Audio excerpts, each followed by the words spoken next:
Estamos na era do treinamento, né? A gente treina para dirigir, para usar um software novo no trabalho, para liderar uma equipe, Para tudo. para tudo. Mas parando para pensar qual é o treinamento mais importante de todos? Aquele que assim a gente nunca recebe formalmente. O da nossa própria mente. Exatamente. O de gerir a nossa própria mente. E hoje, o nosso material de análise são trechos da obra O Código da Inteligência, do psiquiatra e pesquisador Augusto Cury. Um material bem denso. Muito. E a missão aqui é investigar uma contradição da nossa época. Porque com tanto avanço, com tanto acesso à informação, a gente se sente tão, sobrecarregado, sabe? Tão Pois ansioso. é. Vamos tentar decifrar quais são os códigos que, segundo ele, podem destravar uma mente mais saudável e, quem sabe, mais criativa. E olha, o ponto de partida do Cury já quebra uma crença muito comum. A gente sempre ouve que só usamos 10% do cérebro ou que precisamos usar mais a memória. Sim, esse é o senso comum. Mas o que ele argumenta é o exato oposto. O problema não é o subuso, é o superuso. Nós pensamos demais, nos preocupamos demais. Remoemos as coisas. Exato. Esse excesso gera um desgaste brutal, um esgotamento mental que ele batizou de síndrome do pensamento acelerado. Uau! Síndrome do pensamento acelerado. E é a partir daí que vamos explorar não só essa síndrome, mas outras armadilhas que nos impedem de viver melhor e, claro, o que a gente pode fazer a respeito. Esse nome já descreve uma sensação que parece universal hoje em dia. E o que o Cury aponta como as causas disso? É basicamente um retrato da vida moderna, certo? Exatamente. Ele lista assim um bombardeio de fatores.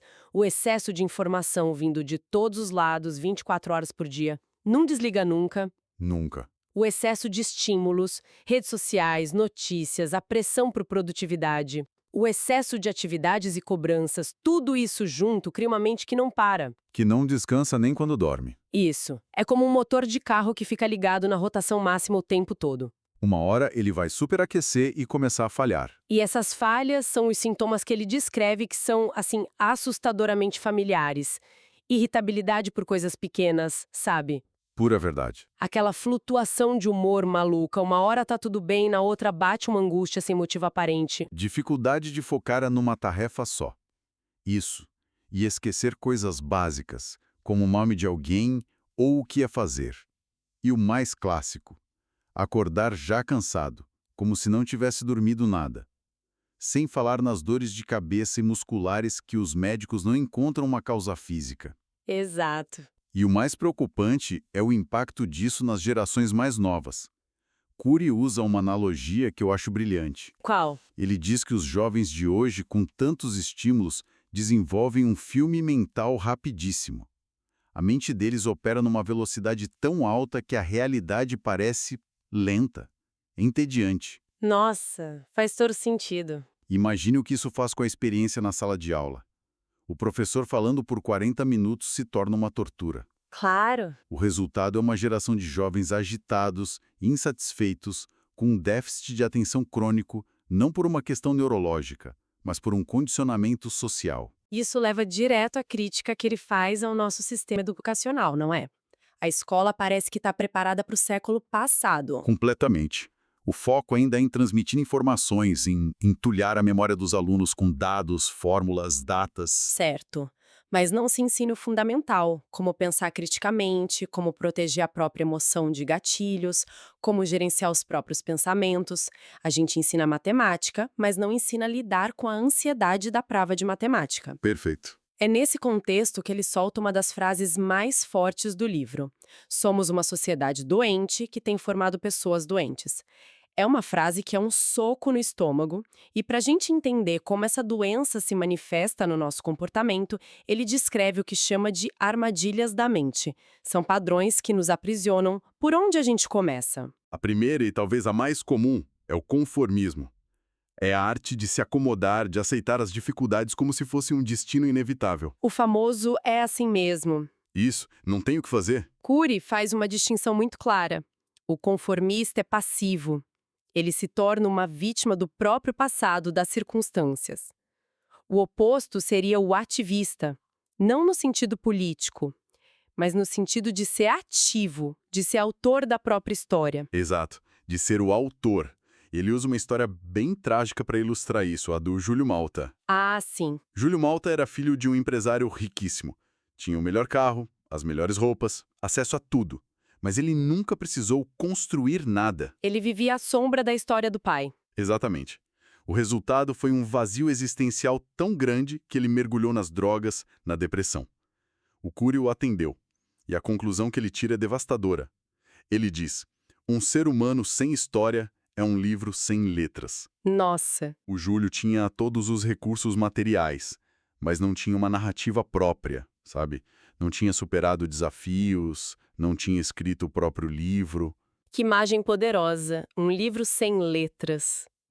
E, a partir do conformismo, ele descreve uma segunda armadilha, que parece uma versão ainda pior, certo? Sim, é o que ele chama de coitadismo.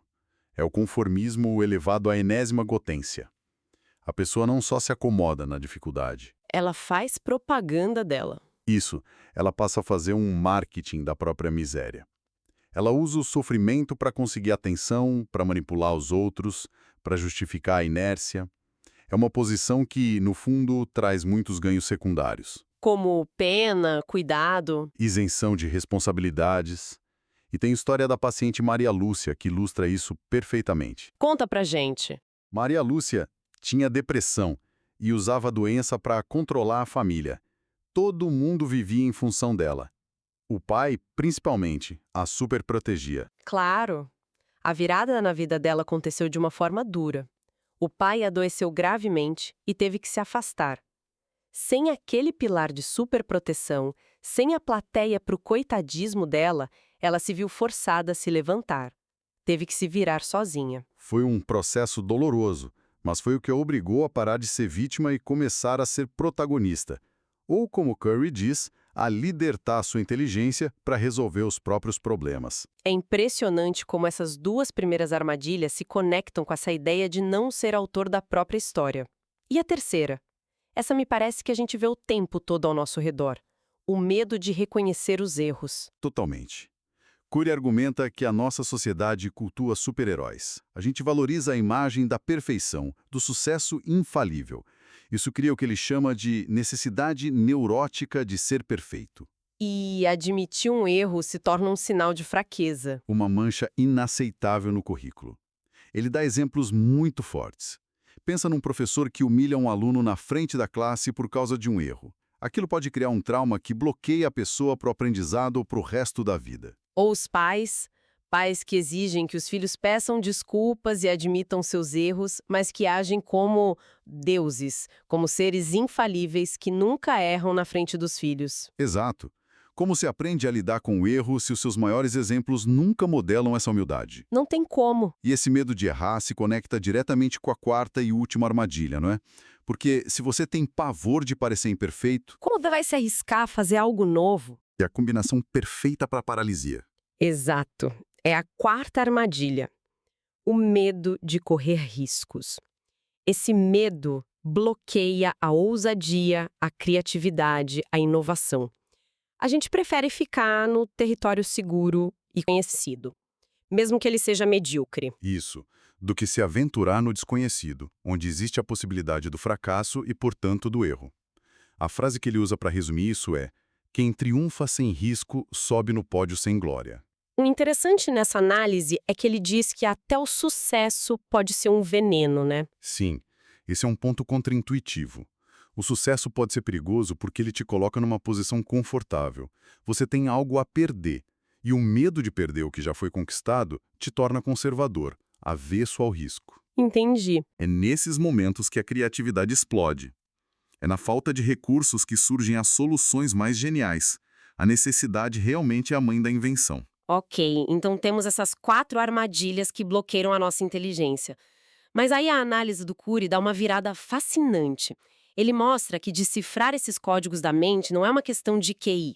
A gente tende a achar que gênios, mentes brilhantes têm tudo isso resolvido. Ah, sim. Mas ele joga um balde de água fria nessa ideia, usando o exemplo de ninguém menos que Albert Einstein. Esse é um dos trechos mais impactantes. Einstein, o homem que decifrou os códigos do universo, que teve a intuição e a ousadia de duvidar de Newton e revolucionar a física. Ele era um mestre em pensar fora da caixa. Sem dúvida. Mas, segundo Cury, ele falhou miseravelmente em decifrar os códigos da mente e da emoção. E a prova disso é uma história pessoal dele que é muito, muito triste. Extremamente. Einstein teve um filho, Eduard, que desenvolveu esquizofrenia. E a reação do gênio da física foi abandonar o filho em um manicômio por anos, Nossa. visitando-o pouquíssimas vezes. Ele simplesmente não soube lidar com a situação. Curie usa uma frase fortíssima.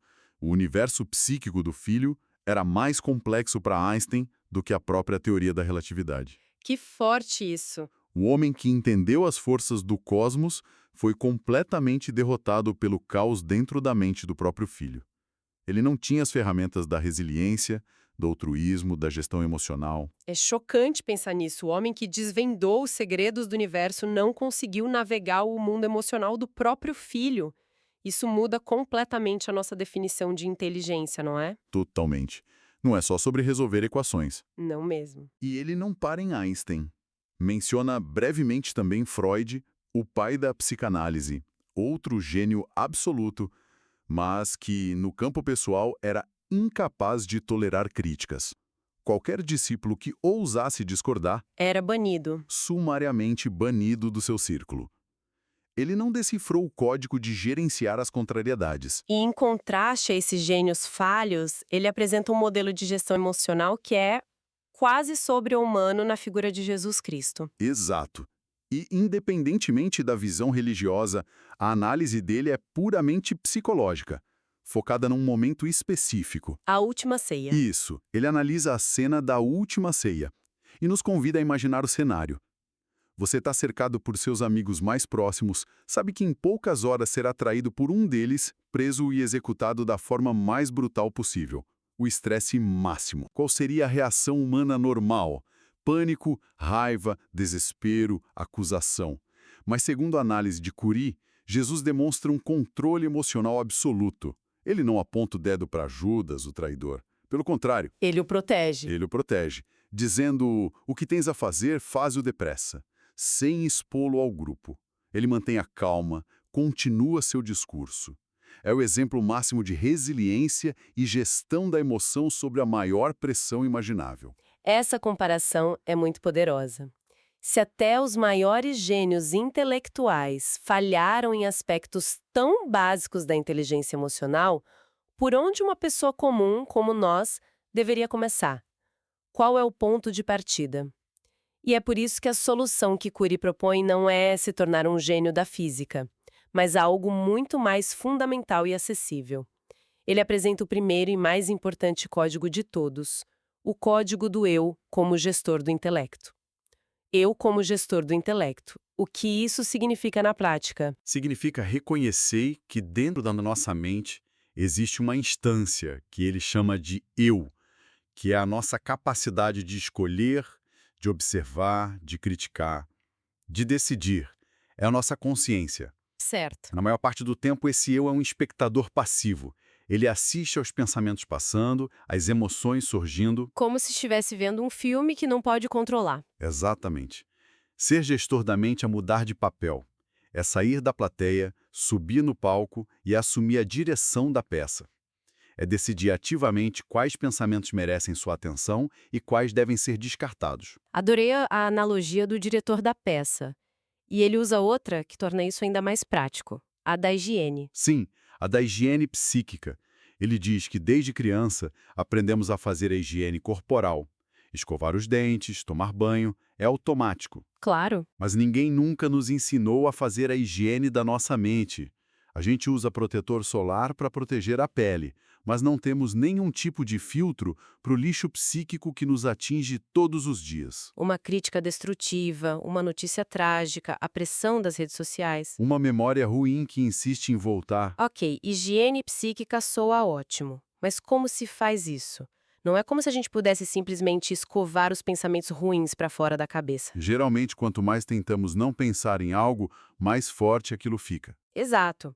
E as ferramentas que ele propõe para construir esse filtro mental, para fazer essa limpeza, são duas habilidades fundamentais: a arte da dúvida e a arte da crítica. Interessante. Ele diz que essas duas artes funcionam como o suco gástrico do nosso estômago psíquico. Elas digerem o lixo mental. Duvidar e criticar, mas não os outros, e sim os nossos próprios processos mentais. É isso. Precisamente. É duvidar daquele pensamento catastrófico que diz isso nunca vai dar certo. É criticar aquela crença limitante que você carrega desde a infância, como eu não sou bom o suficiente. É questionar a verdade absoluta daquela crítica que alguém fez. Isso. É olhar para um sentimento de angústia e perguntar: de onde você veio?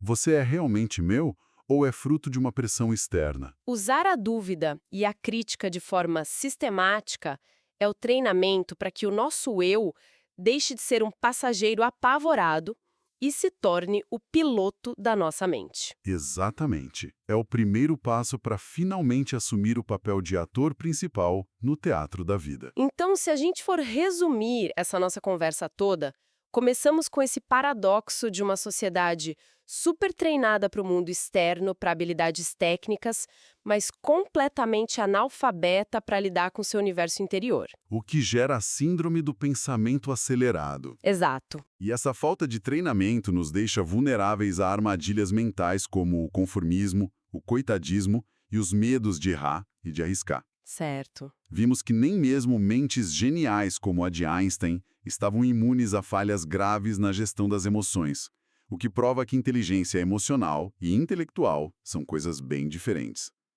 E a saída, o primeiro código a ser decifrado, é essa mudança de postura. Deixar de ser um espectador passivo dos nossos pensamentos e emoções e se tornar um gestor ativo, usando a dúvida e a crítica. Isso. Usar a dúvida e a crítica como ferramentas diárias para filtrar o que entra na nossa mente e para reciclar o que já está lá dentro. Essa é a ideia central. A grande virada de chave é a decisão consciente de não terceirizar mais o controle da sua própria mente.